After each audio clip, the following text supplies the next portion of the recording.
79வது ஆண்டு சுதந்திர தின விழாவை புகழ்பெற்ற வேளாண் கல்வியுடைய சிறப்பாக நடத்தி கொண்டு ஏற்பாடு செய்த பள்ளியுடைய உண்மையாளர்களே, நாட்டுக்காகவும் மண்ணுக்காகவும் மொழிக்காகவும் கொடிக்காகவும் உங்கள் வளர்ச்சிக்காகவும் அரும்பாடுபட்டு ஆரம்பத்திலிருந்தே நல்ல கல்வியை கொடுத்து வரும் ஆசிரியர் பெருமக்களே, என்னுடைய சங்கத்தை சார்ந்த தலைவர் சரவணன் மற்றும் அறிமுக பெருமக்களே, இதில் பார்த்தீங்கன்னா தாதாசாஹிப் விருது 3 பேர் எங்கள் சங்கத்தில் இருக்காங்க. அனைவருக்கும் மற்றும் எல்லாம் பேசி முடித்துவிட்டு இடுப்பு வழியோடு காலத்தோடு வெயிலின் தாக்கத்தோடு கஷ்டப்பட்டு நெருங்கி உட்கார்ந்துக்கிறார் மாணவியே செல்லுங்கள். இந்த கஷ்டம் எனக்கு நல்லா தெரியுது. ஏன்னா நான் கஷ்டப்பட்டு வந்தாலும் கஷ்டத்தை போகிறதுக்காக இப்போ உங்ககிட்ட வந்திருக்கிறேன். ஏன்னா ஒரு சப்ஜெக்ட் புரியாத அளவுக்கு கொஞ்சம் உடம்புல அழகி எடுப்படியாக உட்கார்ந்துருக்கீங்க தெரியாது.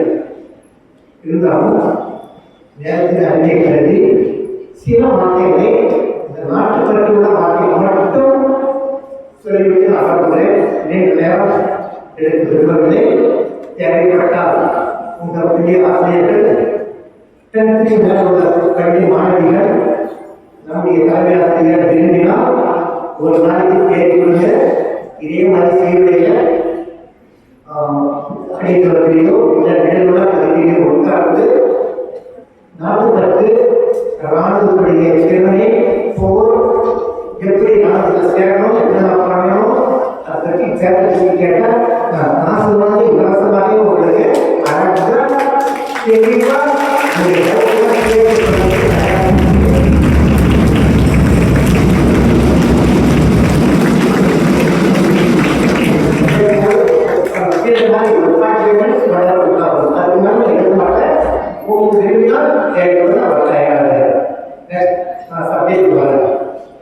சுதந்திரம் எப்படி கிடைச்சது, அதுக்கு முதல்ல இந்தியா எப்படி இருந்தது, அதை பற்றி முதல்ல ஹிஸ்டரி தேவையாக படிக்கிறீங்க.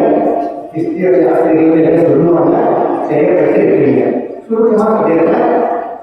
இந்த நாட்டு ஈஸ்ட் இந்தியா கம்பெனிக்காக 1600 வரும்போது ஒரு படையின் நாடு இல்லை, பல நாடுகள் ஆட்சி கொண்டிருந்தாங்க.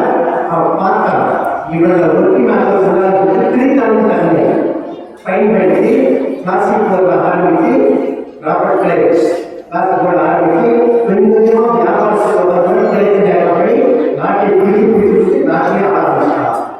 அதை மீட்பதற்கு 200 நாடுகள் ஆனது.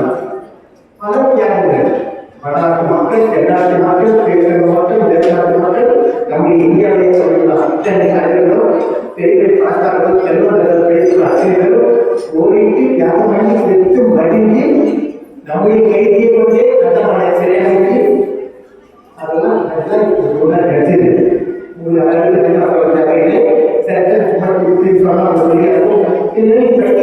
கிடைக்கிறீங்க.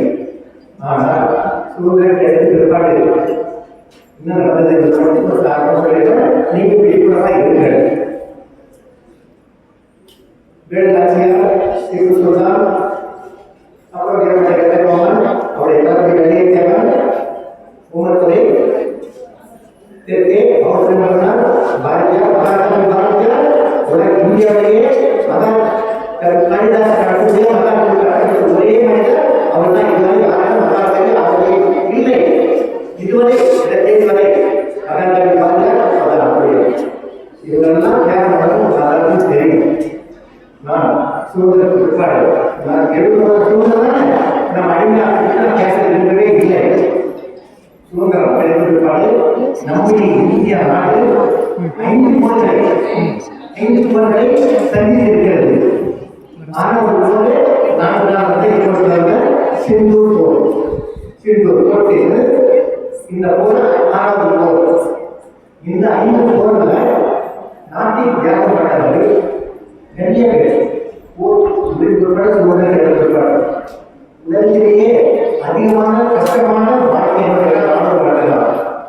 ரொம்ப ரொம்ப டிசிப்ளின், ரொம்ப ரொம்ப கஷ்டமான டிசிப்ளின், கஷ்டமான டைமிங் மரியாதை ஒழுக்கம்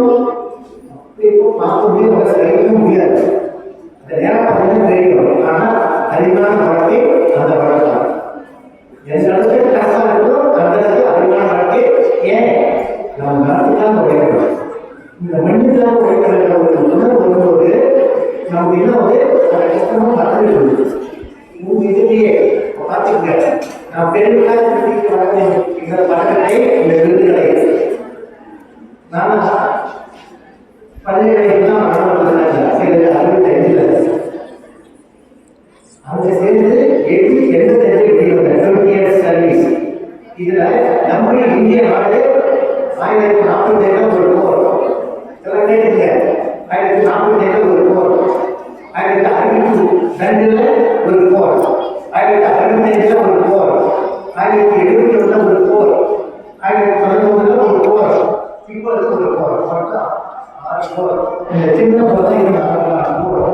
இன்னைக்கு பிடிக்கல இந்த போர் நினைக்கிறோம். இந்த போர்ல மேஜர் சரவணன் பற்றி நான் பார்ப்போம். நன்றி. மேஜர் சரவணன் பற்றி 2 வாரம் பேசுகிறார். மேஜர் சரவணன் தமிழ்நாட்டில் திருச்சியில் ஒரு நாடக வீரர், மேஜர் உயரமான பகுதியில் போர்க்களம் சேசிங் செக்டர் உலகத்திலேயே முழுக்க முழுக்க ஐஸ். அந்த ஐஸ்ல 24 ஆட்டங்களை தீவிரவாதிகள் முடிக்கிறதுக்காக எப்படி இந்த 24 ஆட்டத்தை மெயின்டைன் நேரம் போனாங்க இன்று வரை ஆராய்ச்சி பண்ணியிருக்காங்க. தமிழ்நாட்டில் டிகிரி சார்ந்த ஒரு தமிழ்நாடு அங்க இருக்கிற ஜம்மு காஷ்மீர் லடாக் ஏற முடியாத இப்படி இன்னும் ஆராய்ச்சி இந்த முகத்து வரலாறு பார்த்துருக்கீங்க. நடத்தலாம். இப்ப அஜித் டோவல் கேள்விப்பட்டீங்களா? இந்தியாவுடைய பாதுகாப்பு ஆலோசகர் அஜித் டோவல் 1071 நான் வைரஸ்க்கு ஜம்மு காஷ்மீர் இருக்கும்போது பாகிஸ்தானை கிராஸ் பண்ணும்போது அவங்க வராது. அஜித் டோவல் தெரிஞ்ச எந்த அளவுக்கு தெரியாத வர எனக்கு தெரியாது. அவர் மாநிலத்தில் இந்தியாவில் பாகிஸ்தான் போயிட்டு அங்கே மேலாகி 10 வருஷம் அங்கே ஒரு நேரம் அங்கே வைத்து நாட்டுக்காக கடைசியில் இருக்காரு. இது நாட்டுடைய கட்டுறது இந்திய நாட்டு பாதுகாப்பு ஆலோசகர். நான் என்ன சொல்லிடுறேன், நான் அதிகமாக பேசுறேன். நான் சேலம் தான். நான் எங்கள் அம்மாவுக்கு ஒரே பையன், எனக்கு ஒரே ஒரு பையன் தான். எனக்கு ஒரு பையன், எனக்கு பொண்ணு பற்றி பேசணும். 1965 வேலூர் மாவட்டத்தில் கோட்டையில் ராணுவத்தில் சேர்ந்த 20 இயர்ஸ் சர்வீஸ் பண்ண 71 முழுக்க அப்புறம் கல்யாணம் பண்ண 20 வயசுனா 71 ஜம்மு காஷ்மீரில் நவசார செக்டர் சீரியஸான ஏரியா தீவிரவாத ஏரியாவில் வந்து அங்கே சர்வீஸ் பண்ணிட்டு 2 வருஷம் வீட்டு வராம எனக்கு காலேஜ் ஊரில் இருந்தாலும் அப்படி காலேஜ் நாளைக்கு உடனே நைட்டு வந்து நான் உலகத்தை காமிச்சிட்டேன் ஊரில். அப்புறம் இந்த நிறைய கூட என்ன சொல்லிட்டீங்கன்னா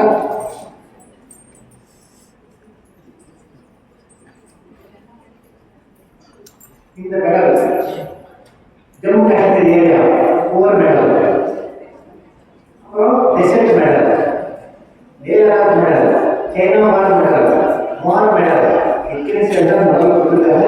அந்த மெடல் சுற்றி பார்த்தீங்கன்னா எங்கள் மெடல் போட்டுருக்கோம். யாரும் நட முடியாது.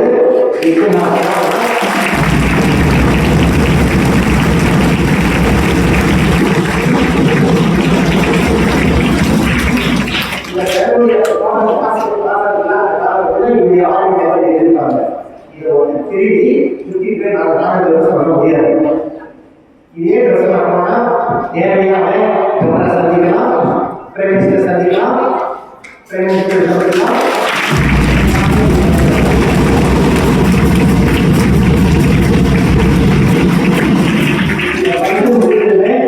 எங்கள் ராணுவத்துடைய மகனை பயணத்தில் மதுக்காரி இருந்து இப்போ ட்ரெயின் டிஃபெண்ட் ட்ரெயின் போயிட்டு இப்போ பஸ்ஸில் போகல எல்லாத்தையும் கேட்டு அங்கே போய் ஈடுபட இன்னைக்கு கேட்டவனுக்கு விருந்து இருக்குது. விருந்தும் நம்ம தவறு கொடுக்குறாங்க. அதை காத்துட்டு போகிறேன். இதுக்கு எங்கள் சட்டத்தினுடைய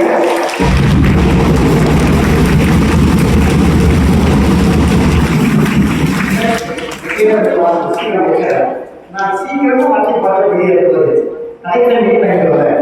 கலைக்கிற அதை போய் பார்க்கணும்னா 10 நிமிஷம் தேவை. அது வெளியே இருக்குது. அவங்க டான்ஸ் எடுத்து நான் கொடுத்தேன். முழக்கம் நான் உங்களை ஆசிரியர் பெருமக்களையும் மாணவிகளையும் கேட்கிறேன். ஜெயஹிந்த் நம்ம ஒரு இல்லையா? சீக்கிரமா சொல்லுங்க. ஜெயஹிந்த் சாரி சாச்சா வந்திய மாவட்டம் வீரபாண்டிய வீரவேல்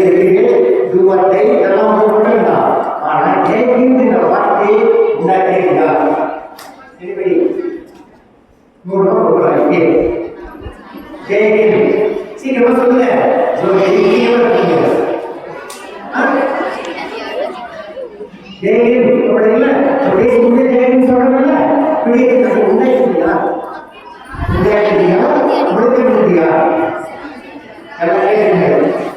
பச்சை தமிழன் கன்னியாகுமரி சேர்ந்த செல்வராம பிள்ளை பெரிய படிப்பாளி பெரிய படப்பாளி பெரிய போராளி அவர் சுபாஷ் சந்திர போஸ் ஹிட்லர் இந்த 3 பேரும் ஜெர்மனியை சந்திக்கிறாங்க.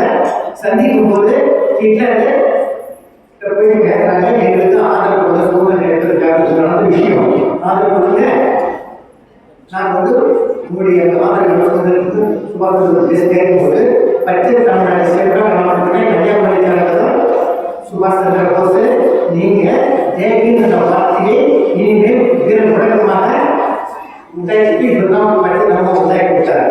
அவங்க சுபாஷ் சந்திர போஸ் தான் இந்தியன் நேஷனல் ஆர்மி உண்டாக்கிட்டு ரங்கூன்ல ஏர்போர்ட்ல மீட்டிங்ல பேசும்போது ஜெயகின் வார்த்தையை முழக்கிறாங்க. எல்லாம் பாருங்க பாருங்க எல்லாம் உறுதிங்க ஜெயகின் ஓகேவா நீங்க பார்த்துக்கோங்க முக்கியமா இப்போ நான் தலைவர் வெளியேறும் போது உங்கள் அனைவரையும் இருப்பா நான் ஜெயகின் முழக்கம் சொல்லணும்னு பார்த்தேன்.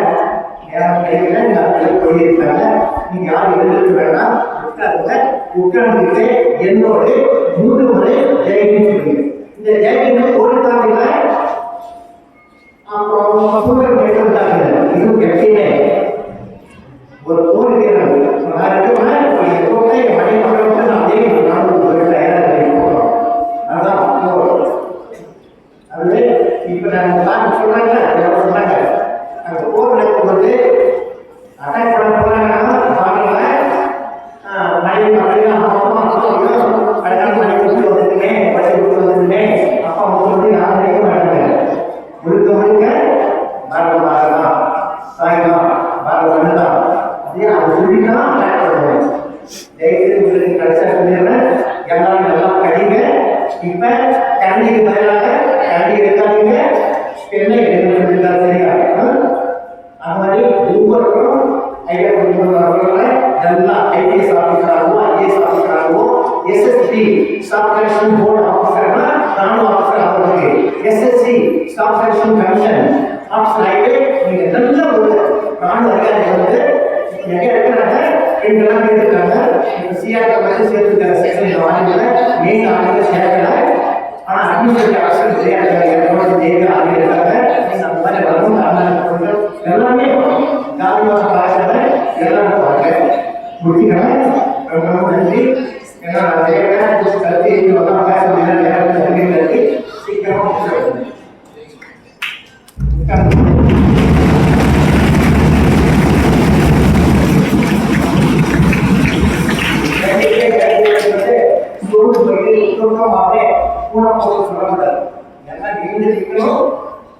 இப்படிதான் வலது கையை மடக்கிட்டு 3 முறை சொல்லிட்டு நீங்க ரிப்பீட் பண்ணணும்.